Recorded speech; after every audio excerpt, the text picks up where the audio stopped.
guys, how's it going? Welcome back to another video. So for today's video, I'm gonna get to experience a behind the scenes look at a dream job I had as a kid. Just for a day. Living in Arizona, which is mostly a big desert, it fits that it's home to, I think, the biggest reptile sanctuary in the country. They have everything from venomous snakes to turtles to alligators, which are not in Arizona wildlife, but they're at the sanctuary. So for today's video, I'm gonna be getting a private tour of the whole place, and hopefully through this we'll be able to meet and learn about a lot of the animals there.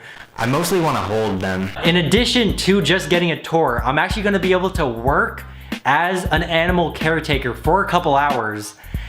I don't know exactly what I'm going to be doing, but I got permission to film. Personally, if I could choose what I want to be in charge of, I'd want to be in charge of feeding the alligators, because content-wise, that would be the best. I doubt they'll let me do that though, because they're not gonna let the guy coming on a tour do the most dangerous job. There is actually one alligator that I really want to meet in particular because it's a sanctuary and most of these animals are rescues. One of the alligators there got its tail bitten off and he became the first alligator to get a prosthetic tail. His name is Mr. Stub. It'd be an honor to meet him. I'm excited. In addition to the tour, I'm gonna be able to kind of get this behind the scenes look into what it's like to run a sanctuary. I'm gonna be going tomorrow morning. I have to be up at like 7 a.m. My friend Logan is coming along to help me film, so I guess I'll see you then. The way that I like to start off the day then is we'll just kind of do a walk around. I'll show you the facility a little bit, give you a little tour and stuff like that. And later on in the day we'll get kind of in to the nitty gritty of taking care of the animals and stuff like that. So. Perfect. Look at all the turtles.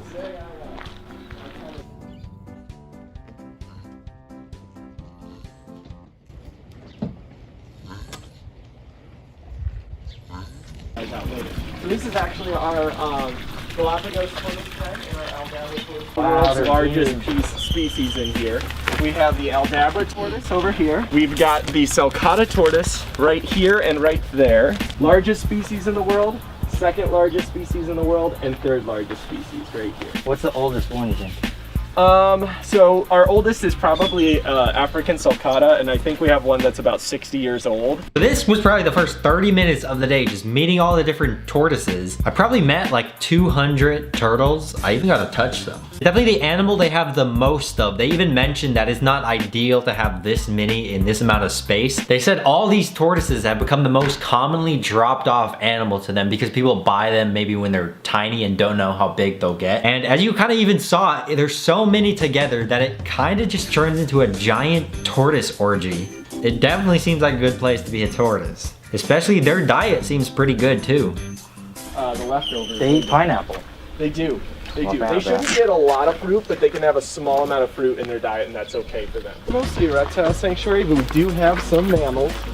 So Wait, you have an otter? We do have an otter. Yes, So I saw the otter. I'm gonna say hi to Mr. Chow. Mr. He's Chow. my favorite.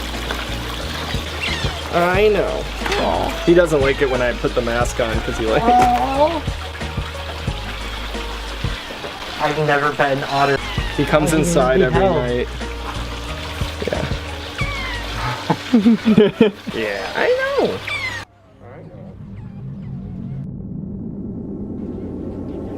This is Runty right here.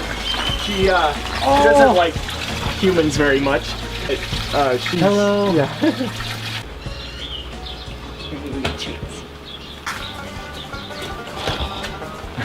She gets nervous really easily, but she loves food. These are just dog treats, but they Get her face. They've been injured and stuff like that, so it's pretty good for her. The tail has such a You can touch texture. it. You can touch her. Possums also have the highest teeth count out of any other mammal. Really? Yeah. Teeth count like. How many? This guy's massive. Yeah. There it is. Yeah. Hi, bud. Hey, big guy. He had an issue with one of his eyes, and I had to go in there every day and spray him with eye drop solution. Essentially, I'm not his biggest fan, or he's not my biggest fan, I guess, is what I'm trying to say. I've seen videos when they like make their jaw snap and it makes a pop sound. Yeah, that is a very real sound. A couple of our black caiman back here. Wow. These are actually part of an endangered species breeding program. So we're raising them right now so that we can breed them and send their offspring back to their native home range. Oh, you remember the baby you got to hold? Yes. Are from these. They grow up to yeah, do these this? are their parents. What? Yeah. They just live in that tiny little glass cage. Yeah, and they grow up to do this. We've got two in here. We've got Baby and Mr. Stubbs. Mr. Stubbs is missing his tail. Oh, Mr. Stubbs. This is the one I've been looking up. He does have a prosthetic tail. We don't have it on him right now. He got his tail bitten off by other alligator when he was young before we got him here. And then Baby we've had for a long time. And unfortunately, this is all I saw of Mr. Stubb the entire time I was there. It wasn't even that great of a view of him since he was just underwater, like a lot of the crocodiles were, because it was morning and they wanted to be in the heated water. So I was a little disappointed about that. Even my attempt at getting one of the friendlier ones out of the cage did not work. She's actually a pretty good alligator. I've gone in there, you can just pet her on the head. And could I pet her at one point?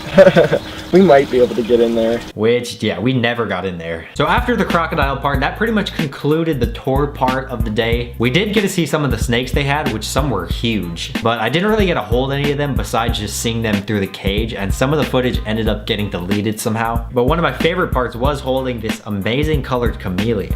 This is definitely a male. So the male veiled chameleons get this nice big veil here, where the girls, I don't know if you can see that one over there, have a much shorter veil.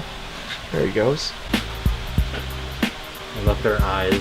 Yeah, the independently moving eyes, yeah. That's pretty much it for our tour, so if you want to get started on I can do the work. Logan was filming this turtle when he said this, but the rest of the day I spent just taking care of some of the animals. And no joke, about 3 out of the 5 hours left in the day, all I was doing was just spraying down the animals with water.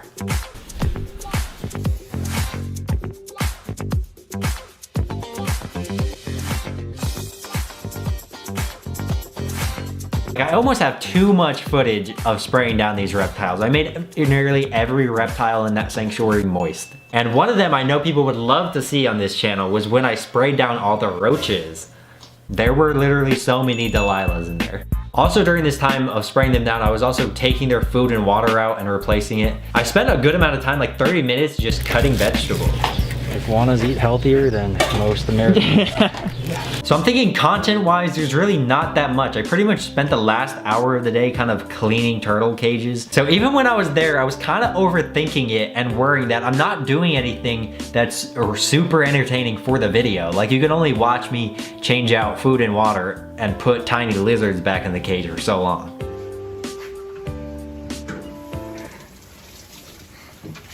Look at this one eating. He's already going to town.